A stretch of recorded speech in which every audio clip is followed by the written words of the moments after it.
ഇപ്പോൾ ചിലപ്പോൾ നിങ്ങൾ ആപ്പ് ലൈബ്രറിയിൽ നോക്കുകയാണെന്നുണ്ടെങ്കിൽ നോട്ടിഫിക്കേഷൻ ബാഡ്ജസ് കാണാൻ കഴിഞ്ഞോളണം എന്നില്ല. ഇപ്പം ആപ്പ് ലൈബ്രറി എന്ന് പറഞ്ഞാൽ നമ്മൾ ആപ്സ് ഒക്കെ ഉള്ള ലാസ്റ്റ് പേജിലോട്ട് പോയാൽ വീണ്ടും റൈറ്റിലോട്ട് സ്വൈപ്പ് ചെയ്യുമ്പോൾ നമുക്ക് ആപ്പ് ലൈബ്രറി കാണാൻ പറ്റും. ഇവിടെ നമുക്ക് എല്ലാ ആപ്ലിക്കേഷൻസും സോർട്ട് ചെയ്ത് വെച്ചതായിട്ട് കാണാൻ പറ്റും. ഇപ്പം ഇതിൽ നോട്ടിഫിക്കേഷൻ ബാഡ്ജസും കാര്യങ്ങളൊന്നും കാണുന്നില്ല. നോട്ടിഫിക്കേഷൻ ബാഡ്ജസ് എന്ന് പറഞ്ഞാൽ എത്ര നോട്ടിഫിക്കേഷൻ ഉണ്ട് എന്നുള്ളത് ഇവിടെ എഴുതി കാണിക്കും. ഇപ്പം ഇവിടെയൊക്കെ നോക്കിയാൽ കാണാൻ പറ്റും എത്ര നോട്ടിഫിക്കേഷൻ ഉണ്ട് എന്നുള്ളത് ഇവിടെ എഴുതി കാണിക്കുന്നുണ്ട്. അതുപോലെ ഇതിൽ നമുക്ക് കാണാൻ പറ്റുന്നില്ല.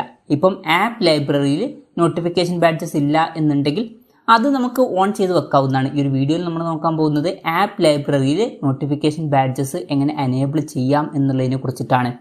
അതിന് വേണ്ടിയിട്ട് സെറ്റിങ്സ് ഓപ്പൺ ചെയ്യണം. സെറ്റിങ്സ് ഓപ്പൺ ചെയ്ത് കഴിഞ്ഞാൽ നമുക്ക് home screen and app library എന്നുള്ള ഓപ്ഷൻ കാണാൻ പറ്റും. അതിൽ ക്ലിക്ക് ചെയ്യുക. അതിൽ ക്ലിക്ക് ചെയ്ത് കഴിഞ്ഞാൽ നോട്ടിഫിക്കേഷൻ ബാഡ്ജസ് എന്നുള്ള ഒരു സെക്ഷൻ ഉണ്ടാവും. അതിൻ്റെ താഴെയായിട്ട് ഷോ ഇൻ ആപ്പ് ലൈബ്രറി എന്നുള്ള ഓപ്ഷൻ ഉണ്ടാവും. ഇത് ഓഫായിട്ടായിരിക്കും കിടക്കുന്നുണ്ടാവുക.